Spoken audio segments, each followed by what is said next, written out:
Sources tell our colleagues at Radio Canada tonight that the expansion of medical assistance in dying won't happen before the next federal election. The federal government announced earlier today it was hitting pause on expanding the program to include those suffering from mental illness.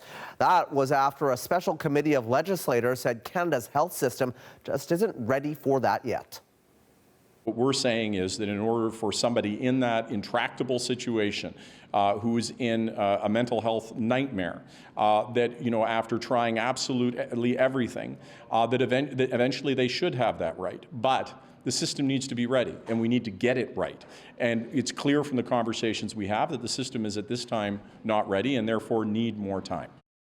Kate McKenna has been tracking this story from our Ottawa bureau. Good evening to you, Kate. So take us through what else the feds are saying here. Well, they talk about not being ready, and it's not just a matter of not being ready to move forward. They outline in a report that was issued today that the provinces aren't ready. They're not ready with an accredited training program. They're just flat out not prepared to roll this out by the deadline, which is March 17th. And Travis, as you alluded to, this is not the first time that Ottawa has pushed back this deadline to expand medical aid in dying to include people who have a sole condition of mental disorder.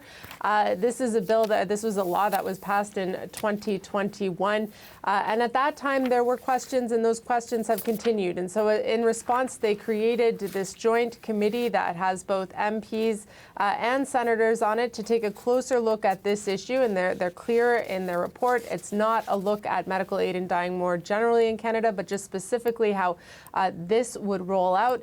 And they say that there are still too many questions to move ahead on. And there are also some thorny ethical issues that are raised in this report, Travis, and you might be able to think of what some of them might be. There are questions about whether or not physicians are able to determine whether or not someone has a completely incurable mental disorder, and questions about whether or not the most vulnerable people might end up asking for medical aid in dying when really what they need is treatment. So still lots of questions around that. There certainly are. This is such a polarizing issue, such an emotional one. What's the reaction been like so far, Kate? Well, the reaction from the Conservative Party was fairly swift, and of course their position is not a surprise to people who have been following this issue. They say that if they were to form government, they would not want to pursue this. They would change the law to not include medical aid in dying for people with mental illness. Here is Michael Cooper. It simply is inadequate. There are fundamental issues with moving ahead with MAID and mental illness, including the difficulty, if not impossibility, of predicting irremediability. In other words, it is difficult, if not impossible, to determine whether someone with a mental illness will get better.